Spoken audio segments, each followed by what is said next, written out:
ഞാനിന്നൊരു unboxing video ആണ് ചെയ്യുന്നത് കേട്ടോ. ഇത് സെൽഫി എടുക്കാനും, അതുപോലെ ഫോട്ടോ എടുക്കാനൊക്കെ സ്വന്തമായിട്ട് മറ്റൊരാളുടെ സഹായമില്ലാതെ തന്നെ എടുക്കാൻ പറ്റുന്ന ഒരു ഡിവൈസാണ്. ഏകദേശം 250 രൂപയുടെ താഴെ വിലയുള്ളൂ. ആമസോണിൽ നിന്ന് നിങ്ങൾ സെർച്ച് ചെയ്ത് വാങ്ങിച്ചാൽ മതി. അതിൻ്റെ ഡീറ്റെയിൽസ് എല്ലാം ഞാൻ കമൻറ്റിലിടാം. ഞാൻ പ്രത്യേക ബ്രാൻഡൊന്നും റെക്കമെൻഡ് ചെയ്യുന്നില്ല. നിങ്ങൾ നല്ല റേറ്റ് നോക്കിയിട്ട് വാങ്ങിച്ചാൽ മതി. ഇത് ഒരുപാട് ബ്രാൻഡുകൾ ഇതിൽ അവൈലബിൾ ആണ്.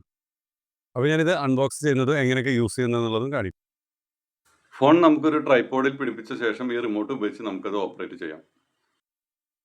ഇതുപോലൊരു ഡിവൈസ് ഇത് പുതിയ സാധനമൊന്നുമല്ല കേട്ടോ. ഇത് വളരെ നേരത്തെയുള്ള സാധനമാണ്. പക്ഷെ ഞാനിപ്പോഴാണ് ഇത് ഉപയോഗിക്കുന്നതെന്ന് മാത്രം. ഇത് നമുക്ക് ഫോട്ടോ, സെൽഫി എടുക്കാനും പിന്നെ അതുപോലെ വീഡിയോ എടുക്കാനും എല്ലാം വളരെ ഉപകാരമാണ് കേട്ടോ. വീഡിയോ ഓൺ ആക്കിയിട്ടുണ്ട് കേട്ടോ. വീഡിയോ റെക്കോർഡിംഗ് നടന്നുകൊണ്ടിരിക്കുകയാണ്. ഇനിയിപ്പോൾ നമുക്ക് ഇത് വേണമെന്നുണ്ടെങ്കിൽ ഇത് ജസ്റ്റ് ഇത് കയ്യിൽ ഇത് എവിടെയെങ്കിലും ഹൈഡ് ചെയ്ത് പിടിച്ചാൽ മതി. ഇപ്പോൾ നമുക്ക് ഇങ്ങനെ ഹൈഡ് ചെയ്ത് പിടിച്ചുകൊണ്ട് അപ്പോൾ നമുക്ക് വീഡിയോയിൽ ഇടയ്ക്ക് ഒരു ബ്രേക്ക് ഉണ്ടെന്നുണ്ടെങ്കിൽ ജസ്റ്റ് നമുക്കത് ക്ലിക്ക് ചെയ്തിട്ട് ഓഫ്.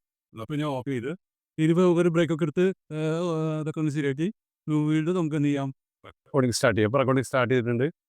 അപ്പോൾ നമുക്ക് മറ്റൊരാളുടെ സഹായമില്ലാതെ തന്നെ നമുക്ക് ഇതുപോലെ വീഡിയോ റെക്കോർഡ് ചെയ്യാനൊക്കെ നല്ല ഉപകാരമുള്ള ഒരു സാധനമാണ് കേട്ടോ. അപ്പോൾ എല്ലാവർക്കും ഇതിൻ്റെ ഡീറ്റെയിൽസ് എല്ലാം ഞാൻ താഴെ കൊടുക്കുന്നുണ്ട്. ഞാൻ പ്രത്യേകിച്ചൊരു ബ്രാൻഡ് പറയുന്നില്ല. നിങ്ങൾക്ക് പറ്റിയൊരു ബ്രാൻഡ് നോക്കിയിട്ട് സെലക്ട് ചെയ്താൽ മതി. കാരണം ഒരുപാട് ബ്രാൻഡുകൾ ഇതിൽ അവൈലബിൾ ആണ്. 250 രൂപ, 300 രൂപയുടെ ഇടയിലായിട്ട് നല്ല റിവ്യൂ ഉള്ള ഏതെങ്കിലും ഒരു ബ്രാൻഡ് സെലക്ട് ചെയ്താൽ മതി. Okay, thank you.